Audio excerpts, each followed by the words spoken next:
विवाह शादी में देरी हो रही हो, या कोई नया कार्य चालू कर रहे हो उसमें देरी हो रही हो, या कोई सर्विस के लिए नौकरी के लिए जा रहे हो और वो कार्य नहीं हो रहा हो, तो एक धतूरा, केवल एक धतूरा, उस धतूरे को फोड़कर उसके अंदर का फल निकालकर उस फल को शिवलिंग पर चढ़ाकर एक लोटा जल शंकर भगवान को समर्पित कर कर। दिन होना चाहिए मंगलवार। कौन सा दिन होना चाहिए? जम के बोलो जरा, मंगलवार। समर्पित करो। उसके बाद में आप विवाह के लिए अगर समर्पित करें हैं तो विवाह में देरी नहीं होगी। व्यवसाय और व्यापार के लिए या नौकरी के लिए समर्पित करें हैं तो उसमें देरी नहीं होगी। जितने आस्था चैनल पर कथा सुन रहे हो, जितने फेसबुक और यूट्यूब पर सुन रहे हो, बहुत सावधानी से सुनना, बहुत ध्यान दीजिएगा। महाराज ये कथा बड़ी सुंदर है कि आप चाहते हैं कि कोई रोग हमको ना घेरे। आप चाहते हैं कि कोई रोग हमको ना घेरे और आपको लग रहा है कि कोई रोग ऐसा है जो घेर रहा है, या कोई शरीर में ऐसा रोग उत्पन्न होने वाला है, या कोई बीमारी ऐसी उत्पन्न होने वाली, तो उसके लिए सबसे सुंदर तरीका कि शंकर जी पर अलोनी जो गोबरी होती है, गोबरी जानते हो, कंडा, अलोना कंडा, अलोनी गोबरी, मतलब गाय ने गोबर करा और वो सूख गया, उसको थापा नहीं गया, हाथ से कंडा नहीं बनाया गया, गोबरी नहीं बनाई गई, केवल गाय ने गोबर करा, वो सूख गया। और वो सूखा हुआ जो गोबर है उसको जलाकर जो भस्म तैयार करी है, उसको जलाकर जो हमने राख तैयार करी है, भस्म बनाई है, उस भस्म को जो तैयार करा गया है, वो भस्म शिव को जो हमने समर्पित करा, उस भस्म को सफेद वस्त्र में लिया और बाबा पर समर्पित करी। उसी भस्म को हम उठा कर लिया। और यदि आप भस्म नहीं चढ़ा सकते तो कभी विश्वनाथ जाएं तो वहां से भस्म लिया है, कभी उज्जैनी जाएं तो वहां से भस्म लिया है।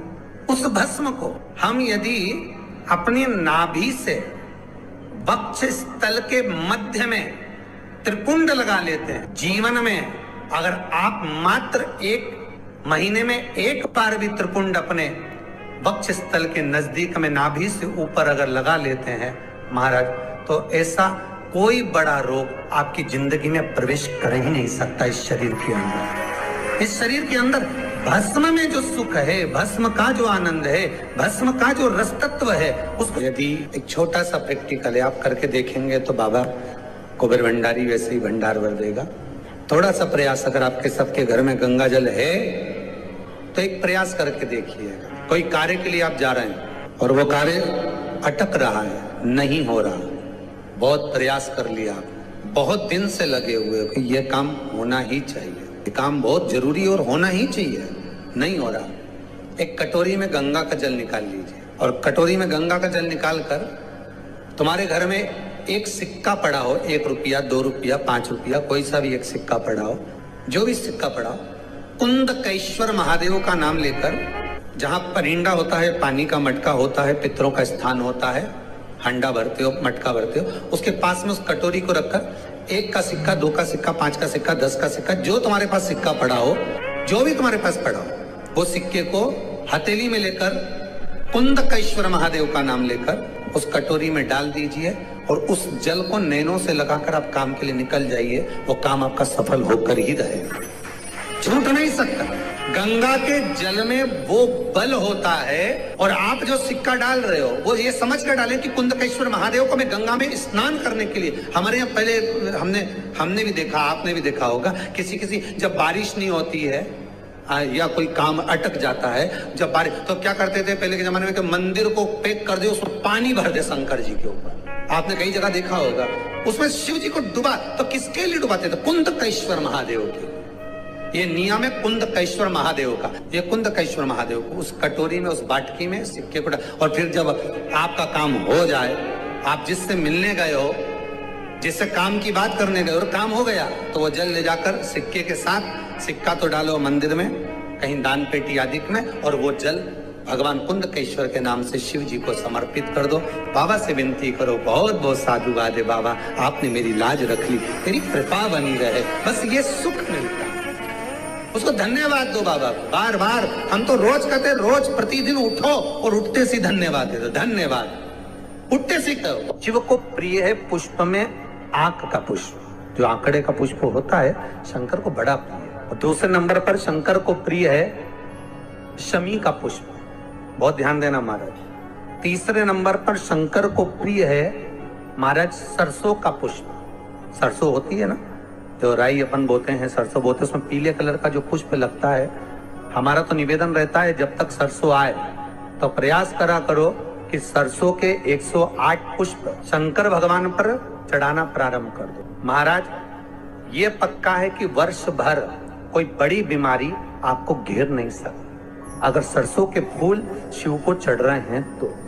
और प्रयास करना कि सरसों का जो पुष्प होता है, सरसों का जो फूल होता है महाराज, अगर कोई व्यक्ति को किडनी या लीवर से जुड़ी हुई कोई तकलीफ होती है या किसी व्यक्ति का एक्सीडेंट हो गया होता है और उसका कोई अंग रह गया हो, कोई शरीर का कोई भाग रह गया और वो काम नहीं कर रहा हो, जैसे किसी के पांव रह जाते हैं एक्सीडेंट के बाद, किसी का हाथ रह जाता है, या कोई अंग काम नहीं कर रहा हो, वहां ब्लड पहुंच नहीं रहा हो, वो जगह एकदम सुन्न हो गई हो, खाली पड़ गई हो, तो उसके लिए शिव महापुराण की कथा कहती है कि सरसों के पुष्प 11 शंकर जी के राइट भाग में, जहां शिव जी के गण दरवाजे के द्वारपाल मणिभद्र जिस जगह पर निवास करते हैं, कौन निवास करते हैं?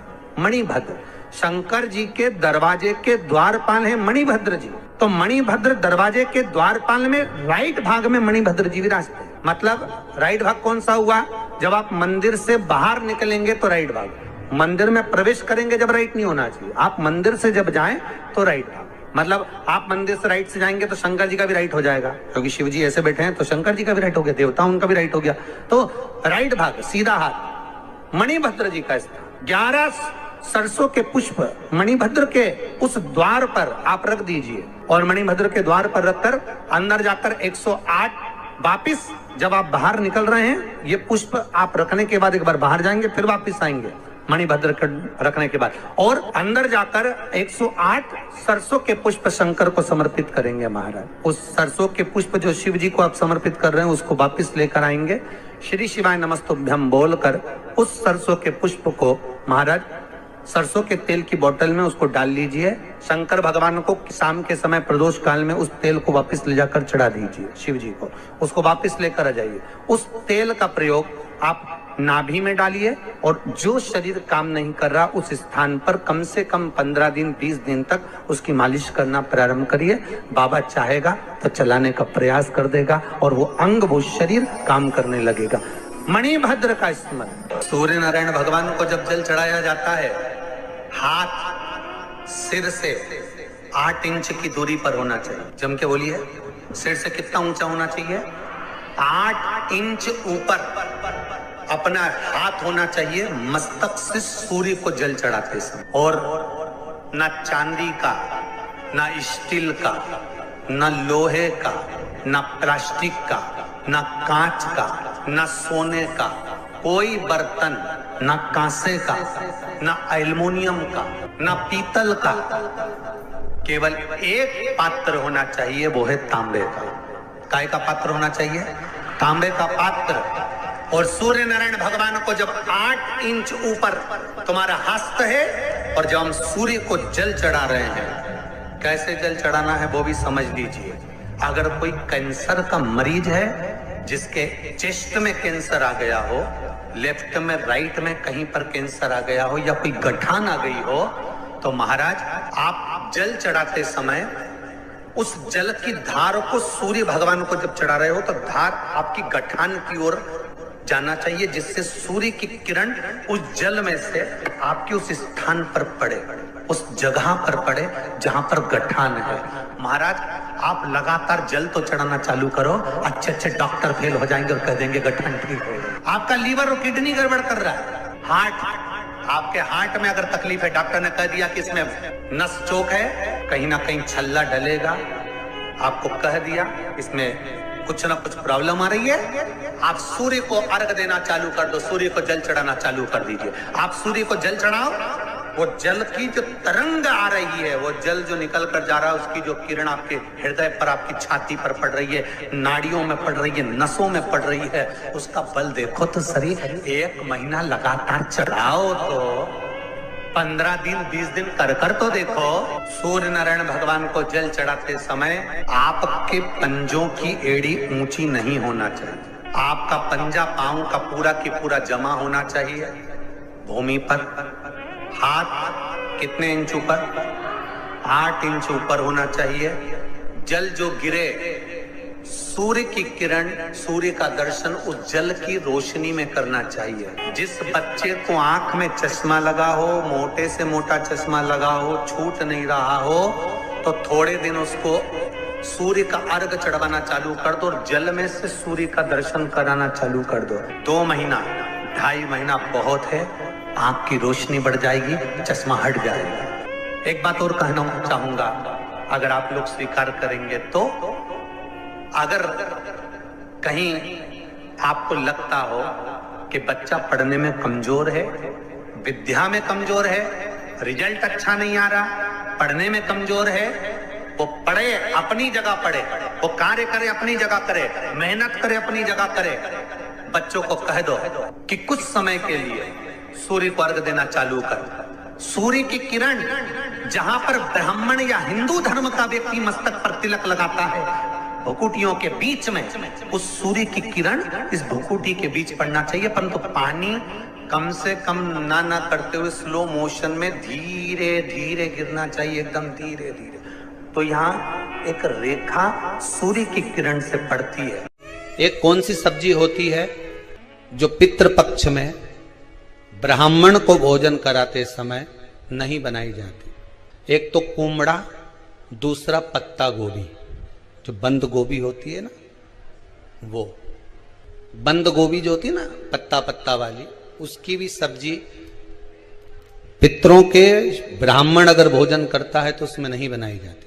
एक कुमड़ा, ये जो पेठा बनता है ना कुमड़ा का, ये भी श्राद्ध पक्ष में नहीं खिलाया जाता।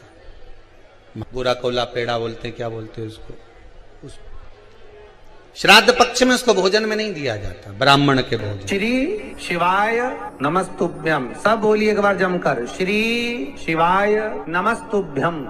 प्रैक्टिकल जरूर करना, कहीं सियोर वाला महाराज झूठ तो नहीं बोल रहा। शास्त्रों की बातें हमारे जीवन में